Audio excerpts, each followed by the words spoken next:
says, do not give up on your legal status. Many people fail to respond to RFE or file an application before the deadline. This is why we offer a strategy session for 15 minutes at no cost to you. Not everyone qualifies. First, you need to speak with our CARES team. We receive many requests, so we recommend you answer a few questions on our website, greencardguys.com. Our mission is to help people live and work in America legally. Go ahead and subscribe below and follow and share. Talk to you soon. What's happening? Today's topic is that visa processing is speeding up. Dramatically, I don't know, but here's the deal, folks. The cases are speeding up, fortunately, and let's talk about it, but not every case, okay? We're talking about, the topic here was about visas, meaning immigrant and non-immigrant visas. But of course, before I get into those full details, in the channel, you're welcome to comment your question or ask a question in the comment section. Share your experience. We greatly appreciate it. And let's see here.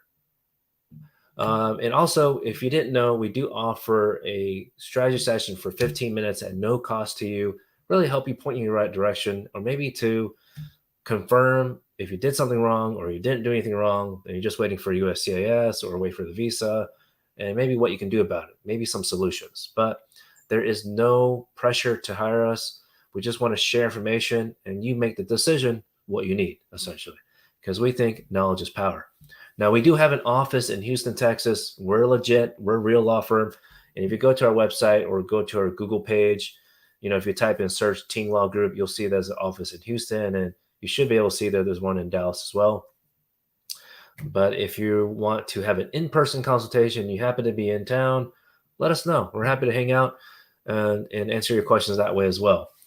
I know there's some people I wasn't able to answer your question yesterday, at least on YouTube. So if you want to repost it, please let me know. But in terms of the State Department, okay, in terms of visas, this is, excuse me. Let me pull it up here. What I like to look at is anything updated. But just generally speaking, when we looked at the visa statistics, we like to check it every 1 or 2 weeks. They have shared information. It's a little bit late, it's a little delayed, like about a month or two, but they do a pretty good job in sharing data. Okay. Now unfortunately, it doesn't tell us like, oh, this particular case was filed X time, so it took about 6 months or something from NVC documentary qualified until interview. And then a lot of y'all called us, and then you have the interview, but then the visa is not issued until maybe a year or two later. So that's very unfortunate, because when that happens and a lot of delay, that's not your fault. It's all because of the government. Background check, they tell literally everyone your case undergoing background check, even if your case is with USCIS. So when that's the case, you may have to file a lawsuit sooner, right? Because in some of our cases, because it's been so long of any activity, essentially since the interview, they tend to ask for the medical exam again. It's very, very frustrating, right? You have to pay more money, and naturally, with the medical clinic, they're not going to do things for free. I mean, some clinics in the U.S., fortunately, we recommend, see if there's a way you can get one updated, because you're not really redoing the exam unless they really recommend it for some reason. But hopefully they can just, print out everything the same and just sign it with a new date.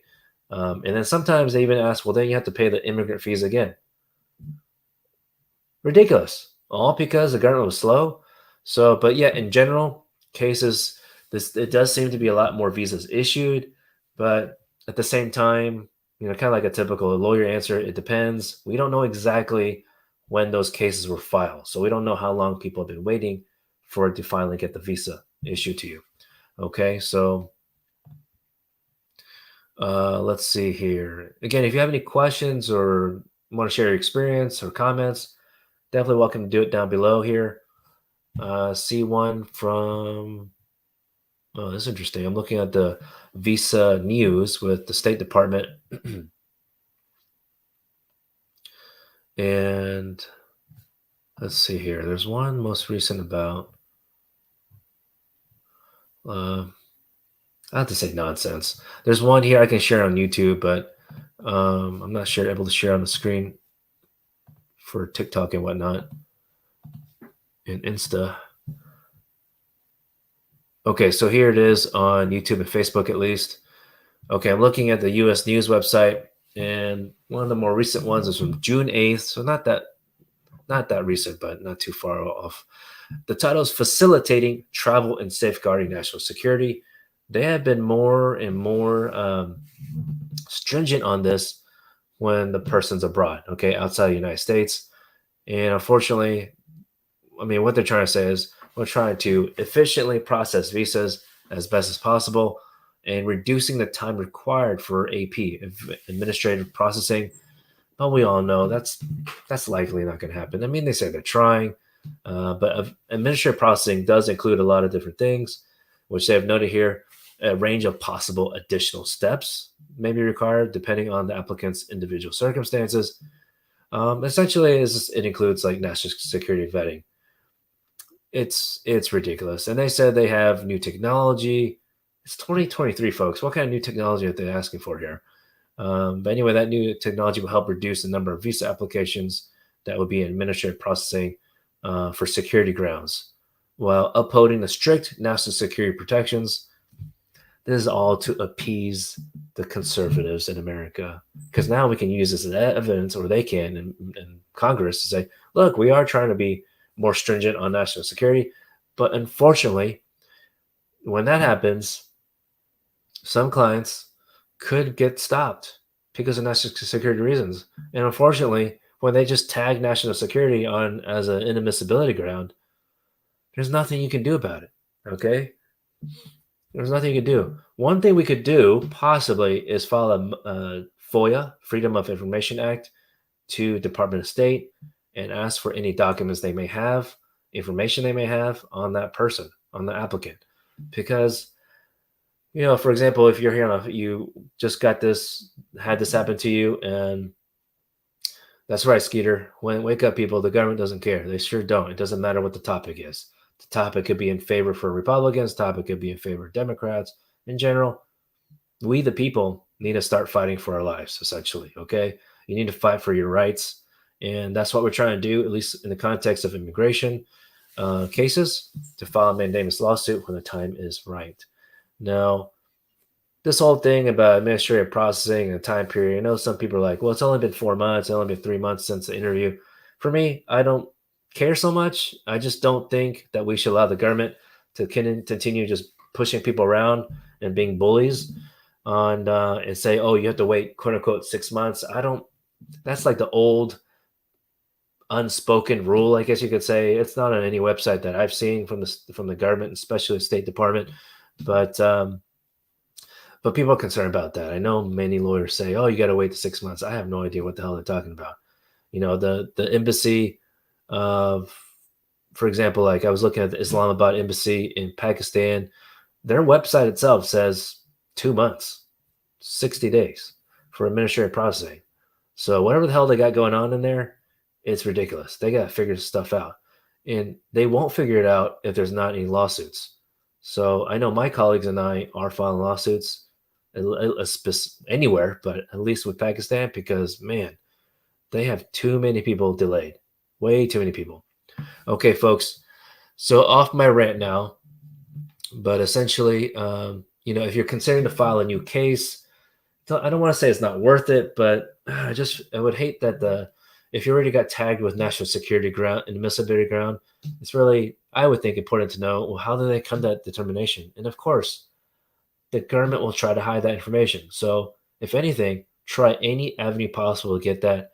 Now, there's something called basically like a visa refusal determination, trying to essentially not appeal. They don't call it appeal, but just trying to find more information, essentially requesting a legal opinion on why the State Department came up with that determination. So that's another thing we're trying to do when people are tagged with national security, in addition to FOIA, if people want to go through that. But, and unfortunately, some people, because of these delays, some people give up on the relationship. It's very unfortunate to hear. So anyway, just want to share the real time, real life situation with these cases. Let me unshare the screen. Okay, there we go. So let's see. Antonio on YouTube, you say, hopefully USCIS will start approving faster. You've got 3 months left, supposedly. Yeah, apparently there's this like new thing on the USCIS tools and resources. Some people have commented, messaged us directly, like, oh, it says 1 week. Consider it bullshit. Okay. Like, do you really think the government is going to follow that time period?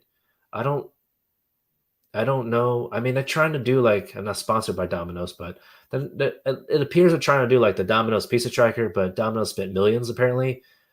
I'm pretty sure USCIS did not spend millions on this type of tool. So just want to help you be realistic. It'd be great if they're really following with that timeline, but look, what it seems like is that they're trying to flip a switch, but there's something stuck in the washing machine, like it's just something stuck in the machine, the workflow, right?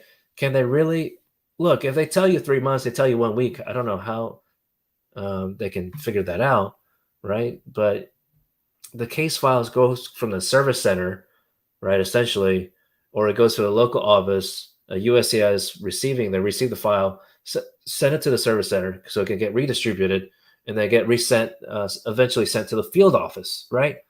It's like, dude, why are there so many steps? Like, just keep it in one central location. Honestly, I feel like they should just keep it. I mean, a lot of things are remote work these days. So honestly, it shouldn't really matter where the server center is well, let me take a step back. They're trying to do specific form types in a specific server center, right? So it gets fed into the system.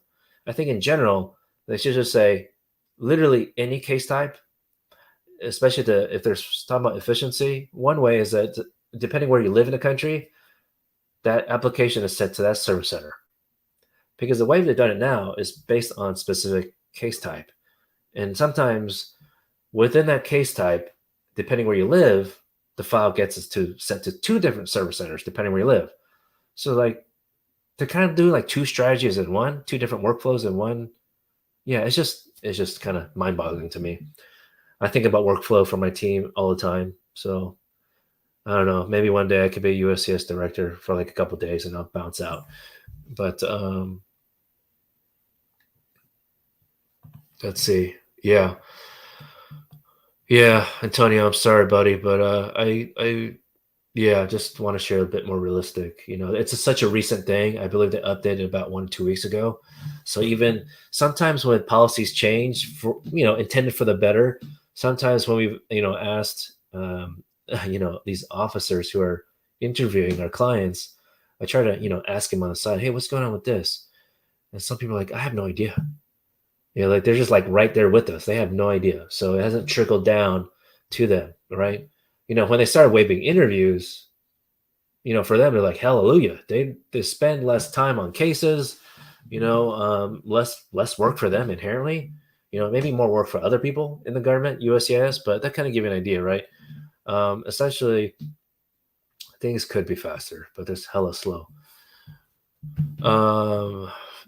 Antonio, you say you feel me? Yeah, for sure. Thanks. You have a real question. I thought your other question was real. How soon would they send an RFE after filing? You're thinking since you don't have any requests since you filed in February, you submitted pretty good feedback on pretty good package on that. Is yours based on marriage? I'm assuming it is, but assuming you provide like joint bank account, things like that, that's like the number one thing they want, y'all. So if you don't share any kind of bank account together, joint bank account. Some of y'all have a bank account, but it's separate. Like that's not going to cut it, folks. They want to know that you're commingling funds, right? And that you live together. Now, I get it. Some of y'all not living together, maybe in a different city. Now, look, if you're living in a different city and 5 minutes away, 30 minutes away, that's not going to cut it. That's not a good thing. So in that situation, I would wait to file your case until you are able to live together, even if it's just like one day, because you get that lease agreement together, right? So, but to answer Antonio's question directly, she's overseas. Okay. Oh, she's overseas. Yeah. So the petition usually takes longer, unfortunately, compared to, it's just nuts. It's nuts. If your spouse was in the U.S., average case in 2023 could take like 3 to 5 months. We've even heard like someone told me 1 week. I was like, that's awesome, right? That's amazing. But unfortunately for those folks like Antonio, your spouse is abroad, the petition itself, let me pull up the processing times if I can. Let's see here, USCIS processing times. Okay, let me share my screen. Jamaica. Okay, thanks. Let me see here. Okay, form. You don't see the drop down, but let me click on one at 130. Give it a second to. Well, that's strange. I'm trying to click the form category. Daddy trunks. Am I hiring? Looks like you got money. No, man. I'm just wearing a simple polo. I guess if I had more money, I would have a nice studio here. But no, you got the wrong person. But we're always trying to hire. It's a rolling. In all seriousness, we are hiring on a rolling basis. So, but that doesn't necessarily mean we're going to hire someone like next week. It definitely takes time to recruit the right team member. Okay, so Antonio, I'm assuming that you're a U.S. citizen. Okay, and so I clicked that one. Where did you file? Where's your case at? If it shows it on your receipt notice on the bottom left, is it the Nebraska Service Center, California, Texas, Potomac? Probably not Vermont. But anyway, let me just click on one, okay? So others can get an idea. I thought I went live on. Ooh, you're not gonna like this. So if you're a California Service Center, you got petition only. It is taking about 14 and a half months, okay? But if you're at a different service center, let's click on Nebraska. It's 15 and a half. Okay, super frustrating. Let me click on Texas Service Center, 13 and a half. Potomac, 15 and a half. So let me just click on Vermont anyway. 14 and a half. So yeah, let me click on National Benefit Center, which it sure shouldn't be there. Hopefully not, because that says 50 months, right? So it started in Nebraska. Yes, I think that was like at least 12, probably. 15 and a half is what it says. Okay. So for all intents and purposes, it's going to hang out in Nebraska for as long as possible, since it won't go to a local office because yours is petition only and your spouse is abroad. So typically after the service center, if yours petition only, it's going to get sent to the National Visa Center when it's approved. So sorry, Antonio, I don't know how long you've been actually waiting so far. I know you said you had 3 months left on it, but oh, it's at Vermont now. Okay, I saw your prior comment. So I think that was about the same. Someone hates my glasses. Okay, that's interesting. Yeah, I'm always looking to get a new pair. Okay, interesting comments. 14 and a half. Y'all just trying to distract me. Yeah, that's what's confusing. So your account says 3 months left. Yeah, I was wondering where it shows that because it doesn't show it. At least I haven't seen that on the USCIS website. So yeah, I've been told it shows on inside the account. That'd be interesting. You filed K3 also. I gotcha. Since you eventually got married. Okay, but yeah, anyways. Yeah, your plan. I got it. Okay. Interesting. Apparently, a lot of people do some crazy things on social media, just in general, not just comments, to get to be viral. That I've heard recently. So, sir, if you commented before, I'm just scrolling all the way up on TikTok. So yeah, how long you been waiting, Antonio? Oh, PD, February 15th, 2023, and you're a U.S. citizen, right? Yeah. So according to the timetable, which I think is bullshit anyway. Sorry, excuse my French, but February is July now, so rough math here. That's what, 5 months. So according to the timetable, you got 10 months, right? But usually it's not going to take 15 total months. When it's petition only, we've seen like 8 to 10 months on average. At least cases that we filed in 2022, yeah, it did take a little longer, more than 12 months. But unfortunately, it's one of those like when older cases that were filed tend to get less attention, which is strange. You would think they focus on that sooner. But yeah, keep us updated. Appreciate it. Yeah, happy to help. Let's see here. So I do see there's some comments on. But anyway, Antonio, you didn't ask this, but if you're considering to file a lawsuit, then it's definitely too early, and you don't necessarily have to wait 15 months like it says on there, but I would definitely wait at least 12 months. Um, let's see.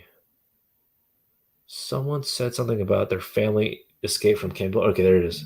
Another Antonio on TikTok this time. Might your friend's family escape from Cambodia and haven't applied for to become a citizen?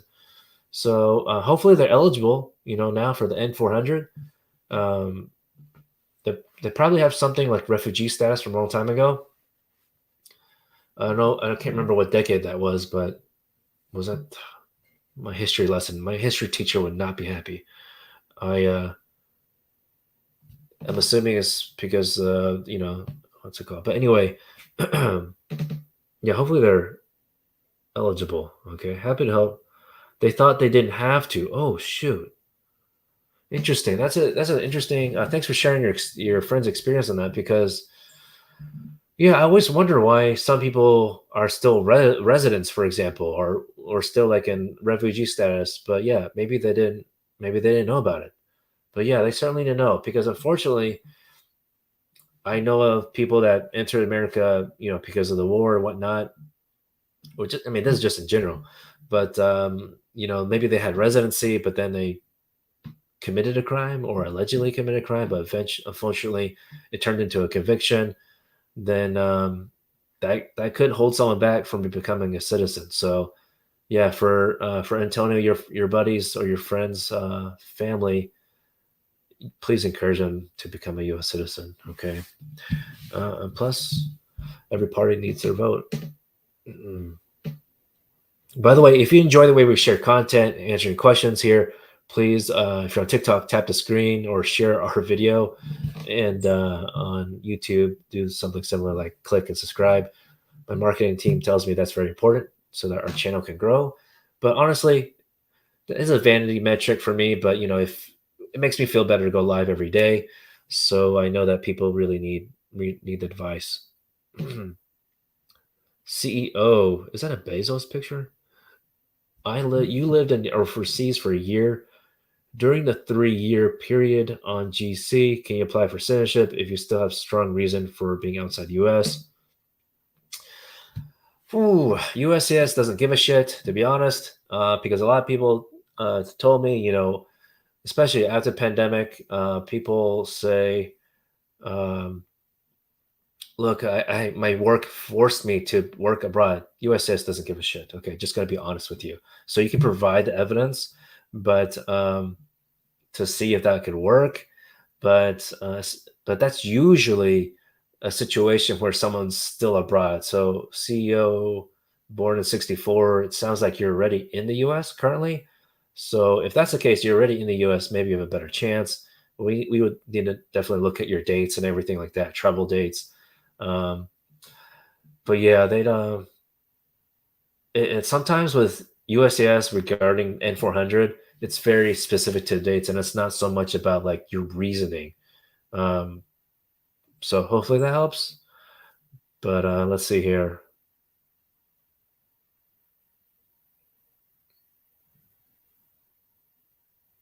Someone loves Chinese noodles? Okay, yeah, me too. Do I like bearded dragons? Man, y'all just trying to mess with me. Is this are some of y'all bots? My goodness. Someone says I'm balding. Yeah, I am actually, like right here. I don't know how you saw that, but appreciate it. Thanks for the comments. Hopefully that helps with the algorithm, even though it's not related to immigration. Okay, so Antonio. Yeah, Antonio, you ask last question. Don't worry if it's don't worry. You have to mention that. I don't not answer questions because It could be several. It's all good. I have follow-up questions. So, is it helpful to keep adding evidence at the USCIS stage? It's a petition only, so I would say it's okay based on what you've shared so far. And if they really want an RFE at a petition only situation right now, meaning that your spouse not eligible to file for adjustment status, of course, because spouse is abroad, um, that's okay. Typically, if the RFE at this case type, petition only, it's maybe if you've been married before and they want to verify you've been divorced. And even if you did provide divorce order, maybe it's not one that's been certified. So those are the type of situation they could send RFE, not so much about marriage evidence. Okay, so I think sounds like you got a decent amount. Um, honestly, I mean, yeah, from what I understand, you can, continue uploading evidence to your online account. Hey, that's a great thing about it. And even if you get RFE, you can upload it online as well. But for us, we tend to send a proven package in advance, um, so we don't have as much experience uploading online during the case because we're standing by our package, basically. So, by the way, folks, I see Antonio wrote earlier, you sent a ton of pictures, affidavits, and all kinds of evidence. So, um, they don't have you for anyone who has not applied yet, you don't have to actually provide that many photos. Our general typical rule is like 10 photos ish. I wouldn't give too many photos, and we actually try to make it like a collage with a caption on there, just because they don't. You got to think about it. You got to provide just a sufficient amount of evidence. You don't want to overload them with evidence because just like human nature, they don't quote unquote have time to review everything. They just you want them to get in the file and get out. Okay. So hopefully that helps. But yeah, in general, if you have not filed yet, around 10 photos. All right. So yeah, you should be good, Antonio. Good luck, sir. Usama, you're in Pakistan. Your wife lives in the US. She is, oh, I think you're trying to say she petitioned. Um, your case, I-130, June 8th, 2023. Okay, so that's last month. California Service Time Center. So how much time you have to wait? So you have any link to follow up this process? Okay, it sounds like you just joined because I literally just went through the USCIS tool of the time, like how long the processing times are for each service center. Just average between all of them. I think it's 5 service centers now, 5 or 6. It's about average 15 and a half months. That's what it says online. Again, our case experience is about 8 to 12 months. Okay, when it's petition only. But yeah, you can just go to uscis.gov or just Google search, Bing search USCIS processing times, and it can take you straight there. Okay, Usama, but this is what it looks like. I still think I have it shared here. Okay, there you go. So that kind of give you an idea. It shows 14 and a half, but ultimately, in my opinion, I think it's just a bunch of BS. Hopefully that helps. But Usama, you're from Pakistan. Petition is the least of your worries, sir. Your biggest worry in Pakistan is unfortunately after the interview, because they delay a lot of people out of the Islamabad embassy. All right, so if you're really delayed on the interview stage, which is supposed to be the last step to get the green card, get the immigrant visa, the sealed package. Anyways, yeah, you might want to contact us in the future to file a lawsuit for you. Hopefully, it doesn't happen for you. But by the way, folks, on TikTok, if you don't have our number on there, because we're not allowed to like post it for some reason, it's 720-740-4247. We have a couple of different numbers, but it's just for data to know where people are calling from. But let's see. Okay, other questions? I don't have tattoos, so someone asked that. Random King, what if your I-130 is approved, but your 765 is pending? So Random King, you're talking about if you have a 765 pending or you filed it, then that's supposed to mean you filed the 485, because you can only file the 485 or can only file 765 if it's with this 485 application. So, but if you or whoever you're filing for is not eligible for adjustment of status, which is for the 485, then you should not have filed a 765. Okay, so hopefully you're eligible for that. Someone says I support what you do. Maybe they meant my last name, Ting. Okay. But anyway, happy to help. I don't see any other questions for now, so I appreciate it. I think yesterday I went live for like an hour, but to be honest, I'm a bit hungry, so and I need to go to the next team meeting. Work on some cases. So I appreciate it. Y'all stay tuned. Okay, today's Friday, so I'll probably see y'all live on Monday unless I have to work on a case. All right, which I probably do. I mean, I know I do. All right, y'all have a good one. Appreciate it. And before you log off, tap the screen, hit the like, subscribe down below so you get all the future notifications. And if you know someone has an immigration question or just thinking about it, please share our video or channel. We greatly appreciate it. Okay, y'all have a wonderful day and wish you the best. Take care.